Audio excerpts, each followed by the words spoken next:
Welcome to episode Hello. number 57 of Let Your Words Count.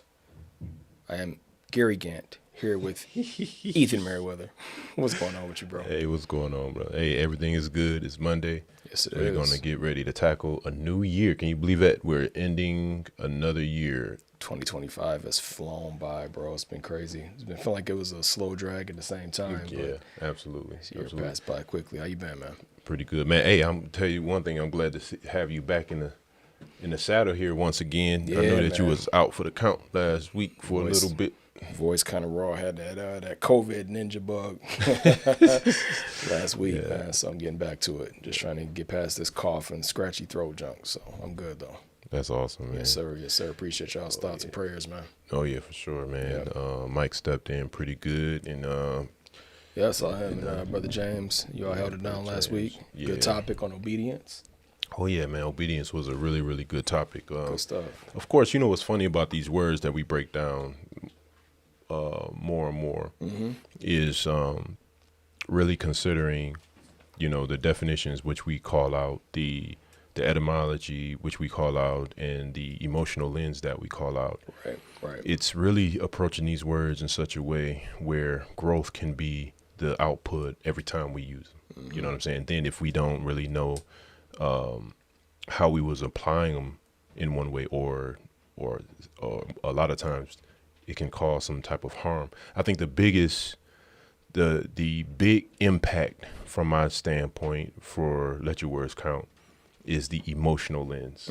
I think when you tackle the emotional lens, the positive side and the negative side, and then breaking down the purpose as to why, that really brought another level to the word in my mindset. For sure. What do you think about that? Yeah, I think so, man. It's and as this is our last show of 2025, having that kind of reflection on, we've been doing this show. We started New Year's Day, Yeah. 2025. Yep. Right. So we've been doing this, throughout this entire year as a new endeavor. But yeah, everything is a choice, man.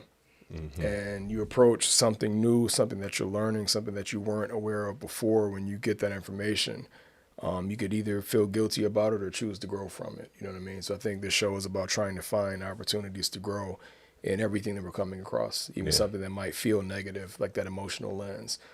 There might be a negative aspect to it, but if you look hard enough and think about it hard enough and slow enough, then there's often positive to it as well. You know what I mean? And That's I think correct. that's the important thing. Find that growth path, even through something that feels challenging, feels difficult. That's what the show is here to talk about, right? Yeah, and it's while you're saying that, it really brings us to our word today is overwhelm, right? So when we really get into this word, what you were just saying there, it kind of helps us kind of cushion or buffer that life, though it may seem real hard, but our situations are, if we look at it properly, is a temporary state. Absolutely. You know what I'm saying? Absolutely. But you want to get started, bro? Let's do it, man. Let's do it. right, Today's word, as you said, is overwhelm.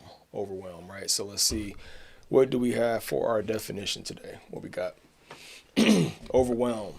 Definition is overwhelmed is described as a state of being emotionally, mentally, or physically overloaded when demands exceed one's perceived ability to cope.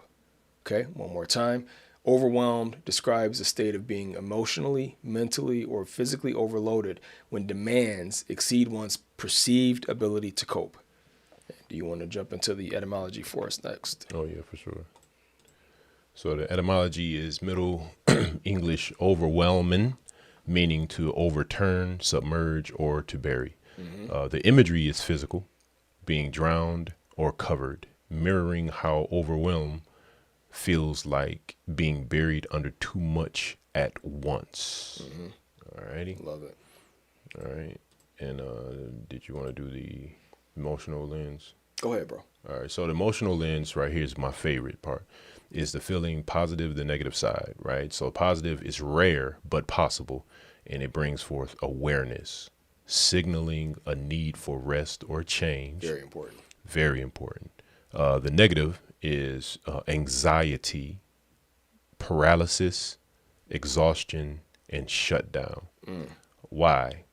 Feeling overwhelmed often comes from too much input, responsibility, or pressure without enough support, rest, or boundaries. Interesting. Very, very good. Very, very, very, very, very good. Yeah. So how do you want to kind of start off with that? It's a lot to it, man. It's like I think the as you were going through the etymology, two of those words you had in there are the excuse me, get my voice is a little bit messed up today. Two of the words you read off in there are the first ones that come to mind when we talk about overwhelm, and that's submerged or buried. When I think of overwhelmed, that's what I think of first, like being submerged, like you gotta almost like having like a tidal wave of responsibility or deliverables or whatever coming at you. And I love how in that negative aspect of the emotional lens, it showed what some of the frequent responses to being overwhelmed are. Yeah. Right. And again, perfectly natural human response, human emotion, you know what I mean? Anxiety, paralysis, it mentioned guilt in mine. And the big one is shutdown. Oh, Because I think that's probably what people feel the most when overwhelm comes is you start to shut down. And again, this is where I think it ties back to that word of being submerged or being buried, right? If you feel like a tidal wave is coming at you, something that's bigger than you, that's bigger than your capacity to deal with it or to respond, once that thing overtakes you, I think the natural human emotion is to give up. yeah. You shut down. Like, I can't do anything to stop this flood of situations, responsibilities, whatever it is. I can't do anything to stop it. And I think the first response, very natural response to that, is to shut down, is to stop trying, stop pushing, stop thriving. You know what I mean? And it's like, again, I think this is a very natural response, but we want to try to, approach this as because life itself can be overwhelming. We would prefer to try to help you find a way to not shut down when you get overwhelmed, but talk about what are the tools a person can utilize to be able to still go on, to be able to stop and make sense out of everything, and to come out of that mindset, that feeling of being overwhelmed by finding a way through that, taking on your tasks one at a time. Find the thing that's the most approachable, the easiest to do, and get that thing done. You're one person. You might be able to multitask, but it gets to a point where you really can't do that efficiently, and you have to stop and take a step back and say, okay, this is an overwhelming situation, but I have to still move forward. You got to find something that you can do. Yeah. You know what I mean? Yeah. And being shut down and submerged is not going to help you find a way through. Yeah. Right? Yeah. Yeah. I was just thinking about that a little bit because overwhelming or being overwhelmed is such a scary condition, right? That I think a lot of us face from time to time. When we're growing up, being minors, is there a way where we can teach what being overwhelmed look? Because what I think as parents, as coaches, as teachers, as adults, what we try to do is we try to teach minors to avoid. We teach in such a way to avoid the overwhelming experience, right? And I think sometimes, and I'm not saying to toss the child into the deep waters or whatnot, but sometimes some parents do, for real. Yep. But I think that you literally toss a little newborn baby into a pool, let them figure out how to do it. You say, wow, bro, toss a newborn into a pool, man. I've seen that jump before. I'm like, that's a bit extreme for me, but go ahead. Yeah. But you know what is interesting? But you know what, a newborn baby, that's the thing about it is like there's still there's what's the word I'm looking for? There is a not a reflex. Is there a reflex where I'm looking? Instinct. An instinct. There you go. There you go. There's an instinct that's there when the baby is fresh out of the womb because that baby was already breathing. I forgot the name the name of it, but it's a fluid itself. So by the time you put a baby in the water, we see it all the time that baby automatically knows how to adjust themselves in a world that they're not necessarily used to. And if we can learn from that in some type of way, because that child at that time, they're not taught how to fear at that time. Mm-hmm. They're taught to adjust their position so they can survive. Mm-hmm. So us as adults that's been here, we've been taught fear of drowning when that newborn baby was tossed in the water, but it knew how to survive based off of instinct. Mm-hmm. Mm-hmm.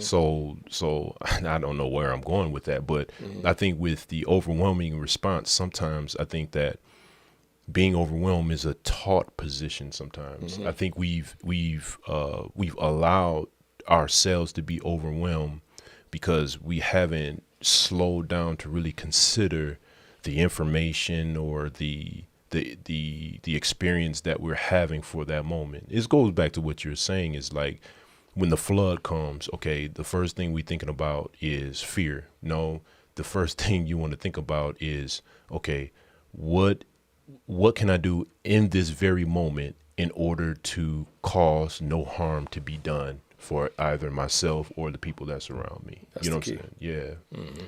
You know, I think that's as far as a thought right now. That's kind of where I want to go.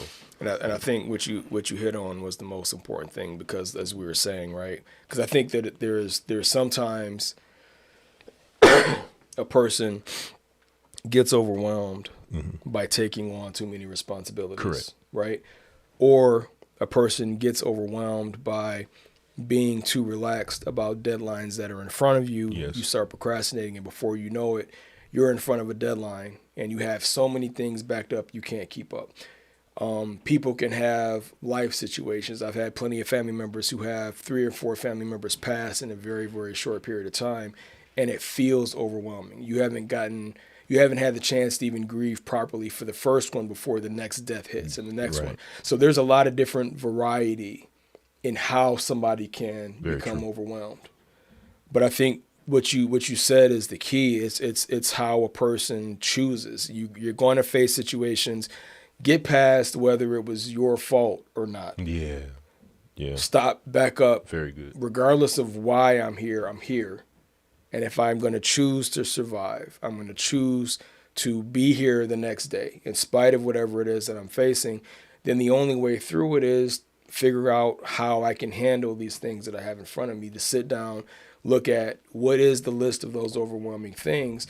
And remember when we had the discussion on, I think it was on hope a couple weeks back, right? And we were saying that part of that aspect of hope is recognizing, is there anything I can do in this situation or not? Right? And if I got, like you said, you're in that Noah's flood kind of situation, and if you're not in the boat, hey, I got maybe a couple minutes. What do I do with those last couple minutes before it's done? But if you're in a situation where, okay, this is a flood, I might feel overwhelmed, I might feel submerged. Do I see life on the other side? Do I see a way through this? And even if you don't, make the best use of your time. What I'm getting at is having the mindset of, I'm feeling overwhelmed, figure out what can I do, right? Maybe I feel like I can't do everything that's in front of me, but what can I do, right? And getting so focused enough on that one thing that you can do and ignore for the second all the things that you can't. You know what I'm saying? Because if you're looking at, I got one day and I got to do these 10 things, and all these 10 things are going to take too much time, there's physically no way to do it, what can you do? Right? You're overwhelmed, you got funerals to plan for and bills coming in, what can you do? You know what I mean? So it's like, you'd be overwhelmed by thinking of all these things that I can't do, or find the one thing that you can and do that thing and focus on getting that task done the way it's supposed to, and then worry about the next thing. Because for sure, if it really is something that's overwhelming, that's truly something you cannot accomplish or defeat or overcome on your own, then what are you worried about? What's the outcome going to be when it gets there? If you really can't do anything about it, then it's just let it go. You know what I mean? What can I do? I love Figure that, out what you can, what you can get done. Focus on that. Do that with all your effort. And once you do that one, go on to the next. Don't allow yourself to think so far ahead to all these other things, instead of staying focused on the one thing you can do. Right. Very good. Very good. I was thinking about, like, as you were talking, I was thinking about the amount of information that we receive, or the amount of requests that are given to you.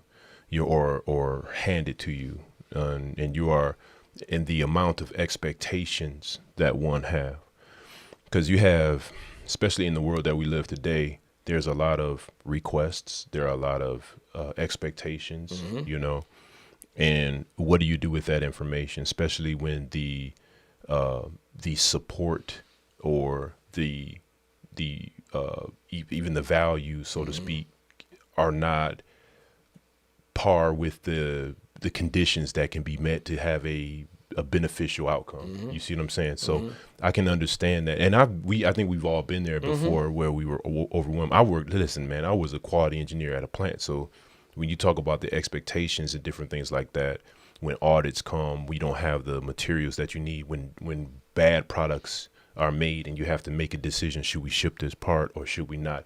That's overwhelming, man, because in your mind, you are hired to produce quality product, right? No one wakes up in the morning and say, I'm going to produce terribly today. Right. You know what I'm saying? I don't think anybody, if you have that mentality, you have other things going on in your psyche, for real. Like seriously, there's seriously some issues going on with a person that desires to wake up and do harm to someone else. That's a problem. Absolutely. You know what I'm saying? That's not the direction I want to go with this, but the point that I'm making is about a person that wakes up. I'm talking about a specific individual or individuals that wake up and want to do good for their surrounding region or whatever you want to call it, right? They just want to do good, right? When they're overwhelmed, their back's against the wall, when all this information is coming in, like you said, like you at a funeral, and then next thing you know it, another uncle passed or niece or whatever passes away. Okay, how do I deal with all this in the time frame that I'm given? One key word that resonates with me, and actually my wife she asked me this question the other day. She said, she was like, with overwhelming, will patience be a part of that being overwhelmed? I'm like, man, I said, let me think about that for a minute. I think patience is one of the is the countermeasure for feeling overwhelmed. Okay. And a lot of times people would say, like, well, sometimes a decision have to be made now. It has to be made right now. Even in that decision making, patience, there's a possession of a person's soul when patience arrives. It can be a split second where in that moment, that patience can be boom in that very moment where you realize that the door's open and you have a better understanding of what needs to be done in that moment. Right. I really believe, because that's where wisdom comes in. See, this is the thing when I think about, like, when it comes like the Spirit of God, when the Spirit of God enters in, time is of no essence anymore. It's out the window. You know what I'm saying? Because you almost in the zone. I really believe that's them zone moments where you enter in and where you just like, how do I even get here? And that's a beautiful, I was about to say magical, but there's, I don't believe in magic, but that's that one moment and I really believe it's like a heavenly place where you find yourself in, where you make a choice and a decision where it's gold. You know what I mean? But get back to this one point about the patience. I think within the patience, I believe that you realize that it's temporary. So let's not allow a temporary situation, because even if you think about, and this may sound mean, but I'm going to say it anyway, because I want to build people up to be stronger. Even in death, when you have a loss of a loved one, that's temporary. Okay. Your mood right there, or how you feel, is real, but it is not the truth. At the end of all, you know what I'm saying? The truth of the matter is for you to move on. You're going to have to move on. It's temporary. That mode, weeping may endure for the night, but joy comes in the morning. You know what I'm saying? I know that Jesus was talking about that comes with a woman in travail with a child and everything, but you can still use that as an example across the board with many things in my mind. You know what I'm saying? Because that woman that's giving birth, she's overwhelmed. Right. I can't experience what a woman had, right? Birthing that child. But in that moment, that's overwhelming pain and emotions. you don't know what that woman's going Right. through at that time. Right. It's overwhelming. Right. But once that baby is birthed, you know what I'm saying? Then that's joy comes. It's completion. Right. There's a completion, at least for that moment. And that overwhelming experience, you don't even think about the pain no more. For sure. For sure. And I think that's what we need to do is when we approach this flood, like you were saying earlier, being drowned in situations, just think about it. Temporary is momentarily. Now, somebody can kick back and really challenge us with this. I would say go for it. You know what I'm saying? If anybody online or whatnot want to kind of challenge what we're saying here, have at it, because I know that there's experiences that I haven't experienced, right? They may have experience that can really bring some value or from thoughts to this conversation. What do you think about that, G? So as I was listening to what you were saying, I want to maybe clarify for myself. I'm not trying to put words in your mouth. Yeah. But I think one thing I would kind of, a slight twist I would add to what you were saying. Okay, go ahead. Because you talked about like the temporary nature of whatever it is that overwhelms us, right? And yeah, most of it is temporary. Some things might be lasting for a bit longer period of time or whatever. Yes. But when you talked about like the temporary nature, I think I don't looking at some of those situations as being temporary as like a natural evolution or a natural conclusion to those events. But I think you still mentioned that as one of those keys to dealing with being overwhelmed. Yeah. Because I think people I think this is a natural human state to be in. And sometimes things just start feeling overwhelming or feeling like it's exceeded your capacity or your ability to respond or do anything. But I think that's one of those keys. That's one of those things to try to get yourself to the point of recognizing a temporary nature of that situation as a way of coping and dealing with it. You know I what got mean? you. Yeah. You know, it's people may not come in and recognize that when you're feeling overwhelmed, that state of I'm about to drown. You know what I mean? Usually clarity does not exist in that moment. Very good. Right? I like that. So finding it, that centeredness, you know what I mean? That ability to kind of stop in the middle of whatever it is that's going on and look at this situation as only being temporary is one of the keys to getting through it. And I think when you look at it as this is only temporary, that's what opens up the door for patients to come in as a way to resolve or address the overwhelming situation. Very good. This is something temporary. This is not going to be every day of my life for the next 10 years, or it will, right? But whatever it is, stop, recognize what the situation is that you're facing, and then in that state of quietness and centeredness, try to figure out, okay, what do I do to get past Beautiful. this? But recognize, some time aspect of it. But just, again, being aware that you're in a situation that feels overwhelming, that's another big part of it. I think a lot of people exist there without taking the time to diagnose it or realize that what they're feeling is overwhelmed. They're stressed. They feel defeated, and they're still going through the motions. But in reality, and deep down inside, they feel overwhelmed and like they can't win. But again, I would admire and admonish the person that still pushes on. That's you're on the right path to kind of getting through that overwhelming situation. But I think there's something to be said for stopping to recognize and to give yourself some grace and acknowledge that I'm in an overwhelming situation. I feel stressed. I feel whatever it is. Get out what it is you're feeling, but realize you're in an overwhelming situation, and then stop and take the time. Okay, temporary. What is the time aspect of how long I'm going to be dealing with this? Yes, very good. What can I do? What's the one thing I can do right now to kind of, start addressing this thing or start getting my way through it and get through one thing at a time? Because it's like we don't have 8 legs. You got 2 feet, and you get through this life. You know what I mean? One step at a time. One step at a time. If I'm in a whiteout situation, I can't see what's in front of me, but I know I don't want to be where I am. So how do you solve that? Yeah. Take a step. Right. And it's okay now taking a step, still white out, still not where I want to be. Take another step. You know what I mean?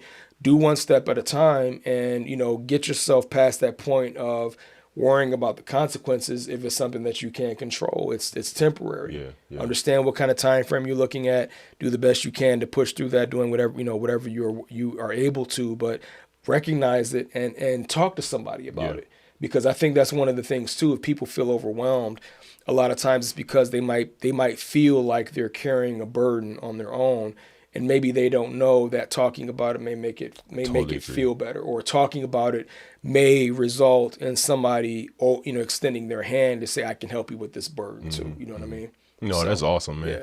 I think that, and while you were talking, I was thinking about this as well. About, I think sometimes that overwhelming moment does feel like failure.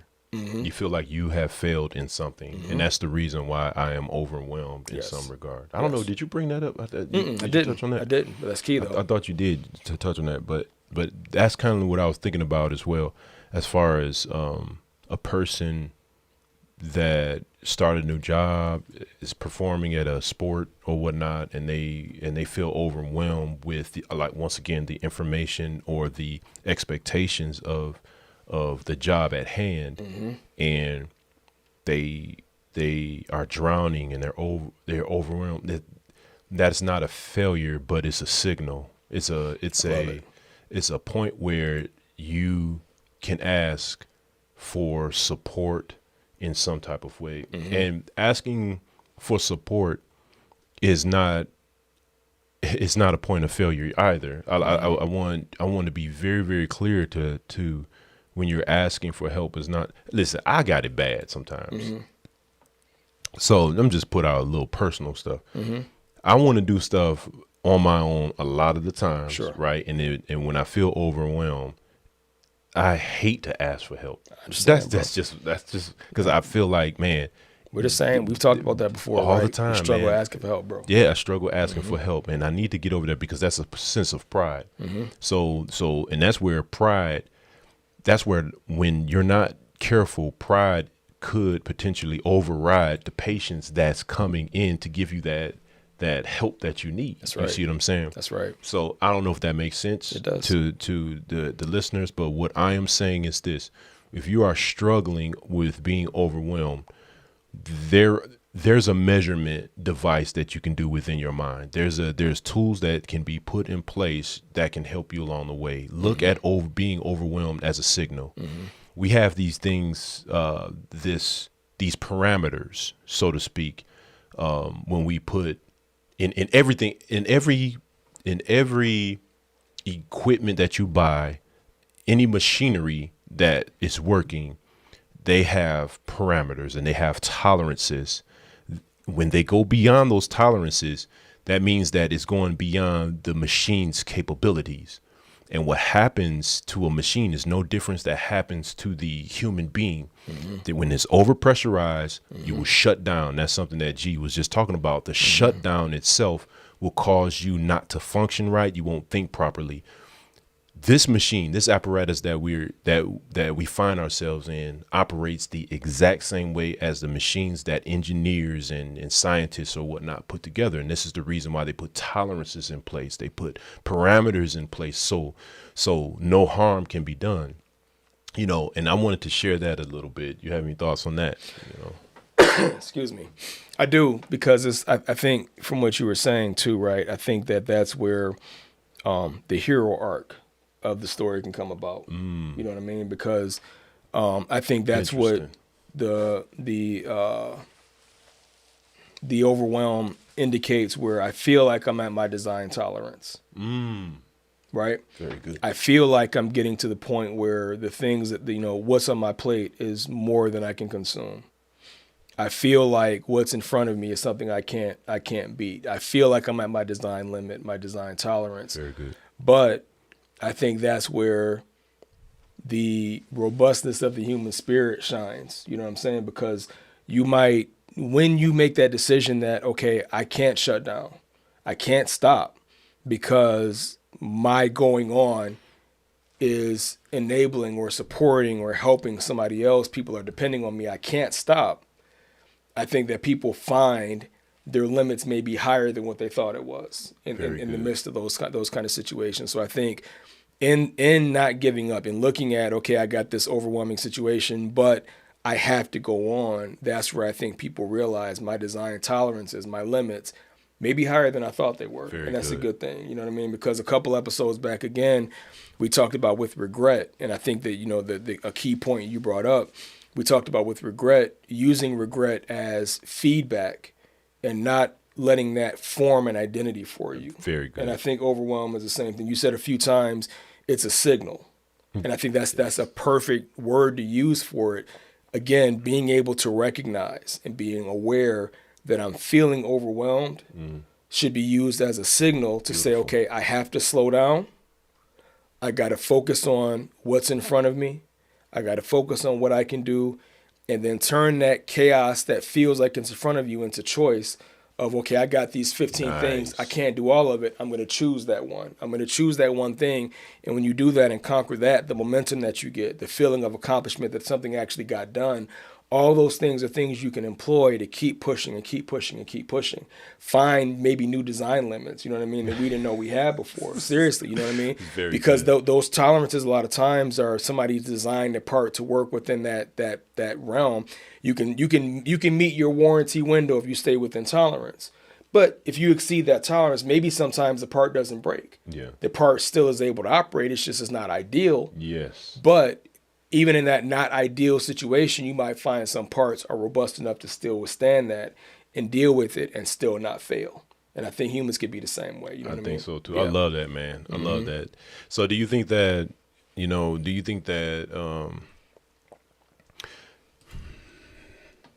gonna use this word hacked, and we've used this word before. Okay. Do you think that the hacking mechanism in some type of way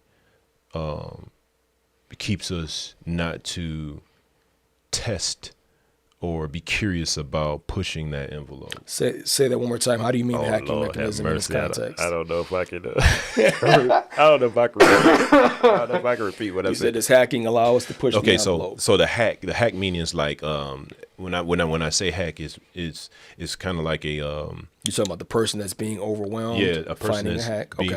finding a hack or whatnot. Or no. Let me take a step back.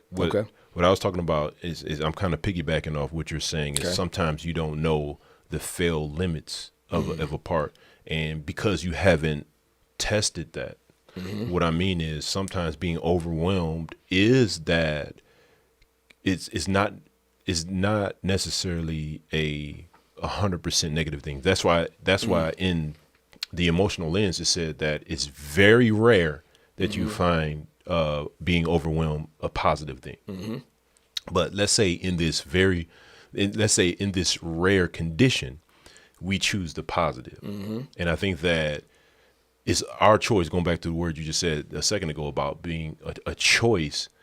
How can we build up steps in order for someone can understand that I can use this overwhelm experience as a way that can not only educate myself, but educate others that are experiencing similar things in their life, right?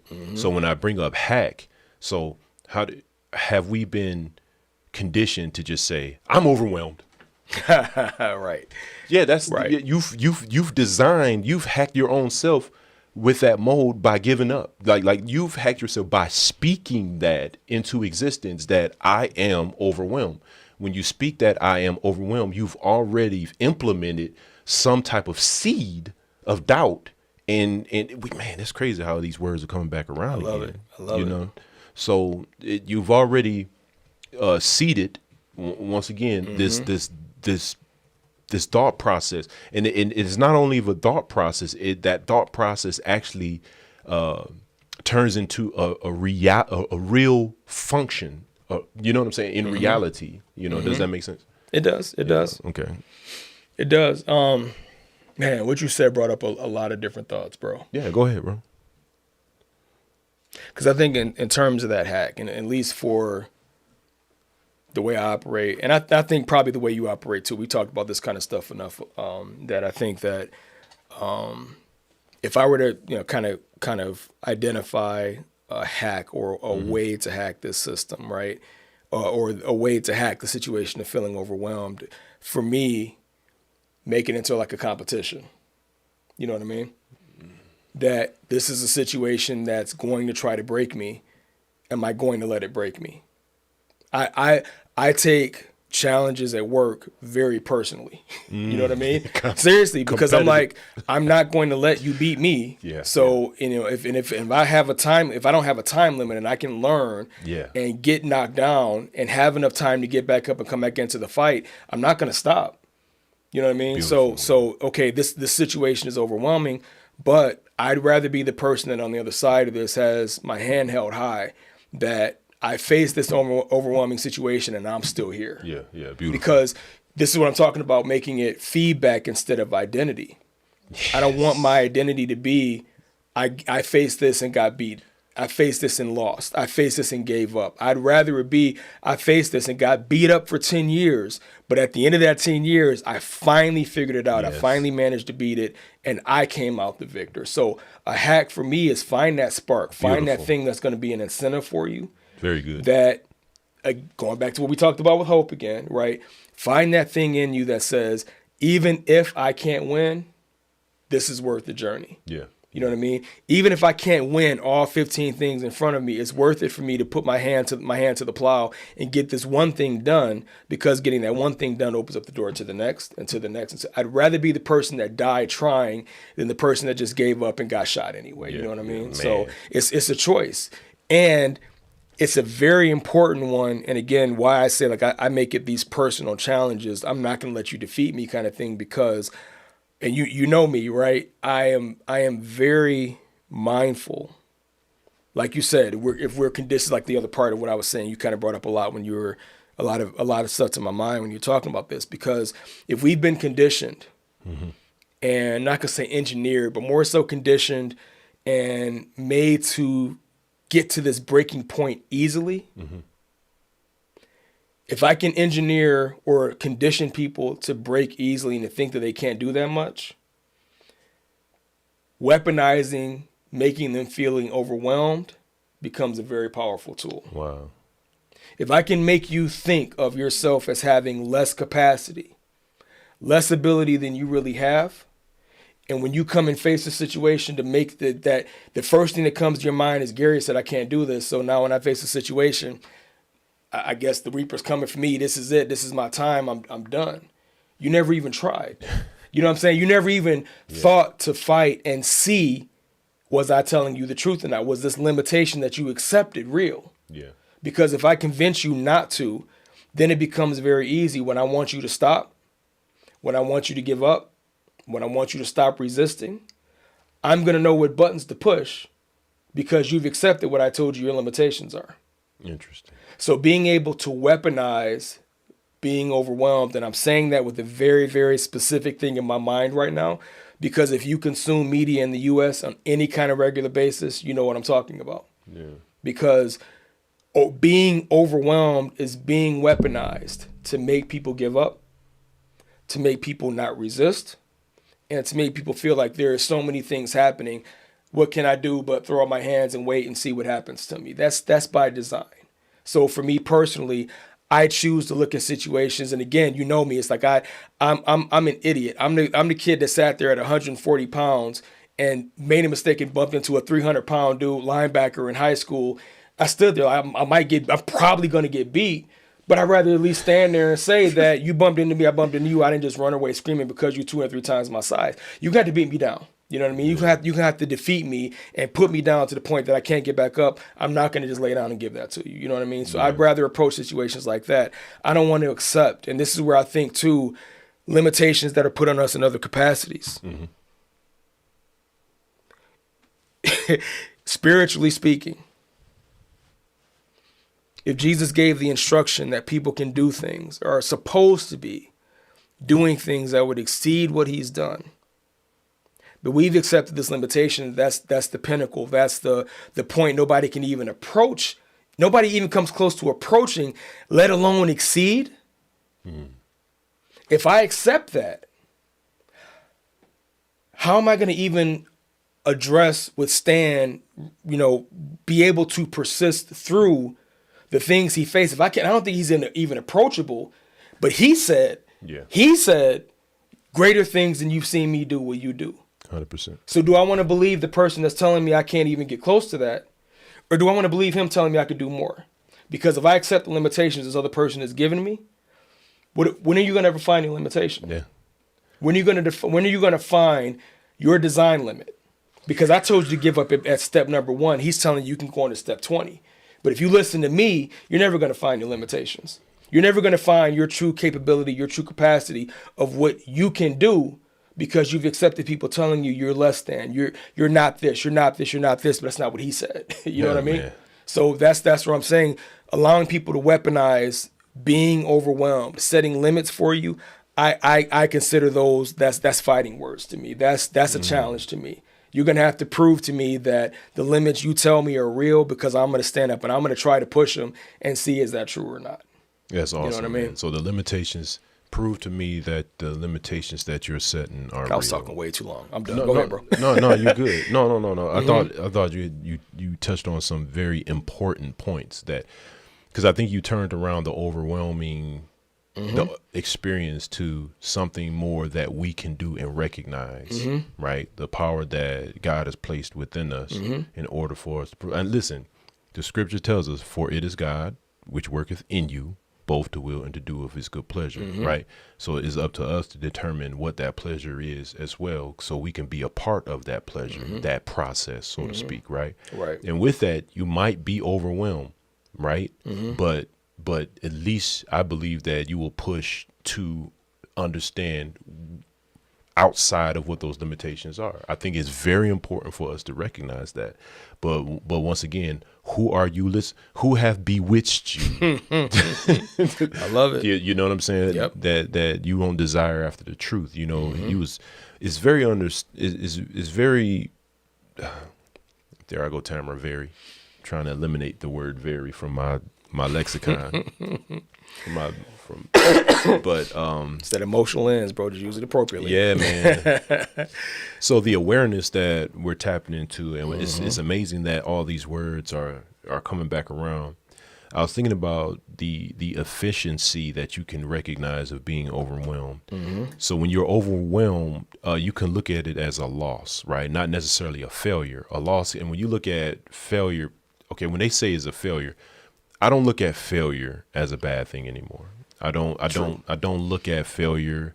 I look at failure as an opportunity or a missed opportunity. Right. Okay. Right.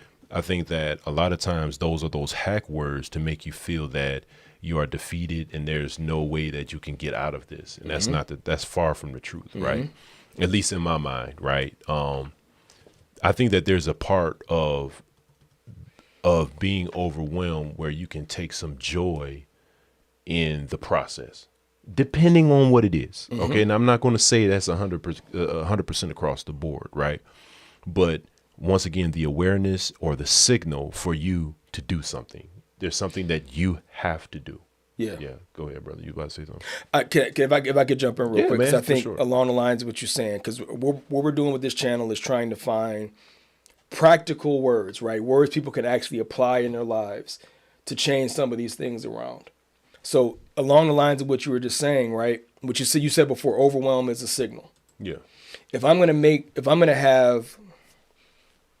take the choice to find positivity when I feel overwhelmed, in very practical terms, what does that mean?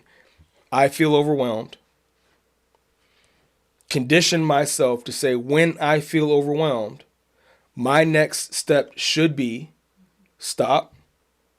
Very good. List out everything that's in front of me that I have to do that's making me feel overwhelmed. Pick one thing that's doable and complete it. I'm not caring about the deadlines. I'm not caring about how long the list is. Feeling overwhelmed is a signal. Stop. Look at your list. Pick one thing you can do that thing. Other side of it. Now, do you still feel overwhelmed? Yes. That's a signal. Stop. Lay out your list. Do it again. Pick one thing I can do it. Other side of it. Do I still feel overwhelmed? Yes. Signal. Stop. List. Pick. Yeah. Next. You know what I mean? That's all it is, because if I can't stop, if I can't control the outcome, I can't control the consequences, all I can control is what I do. And rather than being stopped and shutting down, I'd rather have that signal tell me, pick one thing, do it, and then find the next thing. You know what I mean? So I got a question for Yeah. you, man. Do you think that, so you said something that's interesting. You said that because you can't control the outcome. Sometimes, right?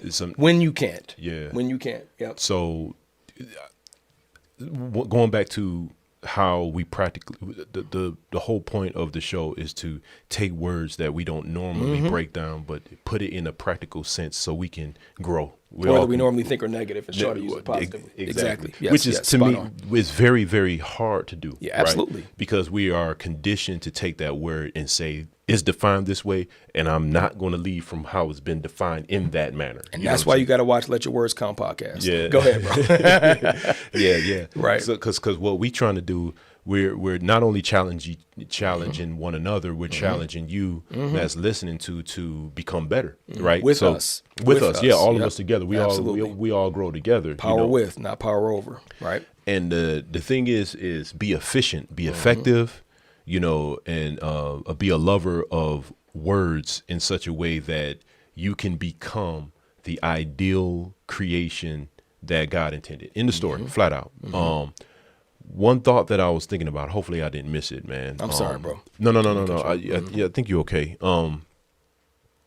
It was something along the line about the stopping. You said stopping, then check, and then I said something like, but you can't control the outcome. I think the whole idea is to use the overwhelm experience as a record and a point to understand what that outcome will look like. Eventually get to that point. The whole idea is, in my mind, is I've overwhelmed experience. I see you going through the exact same thing that I've gone through.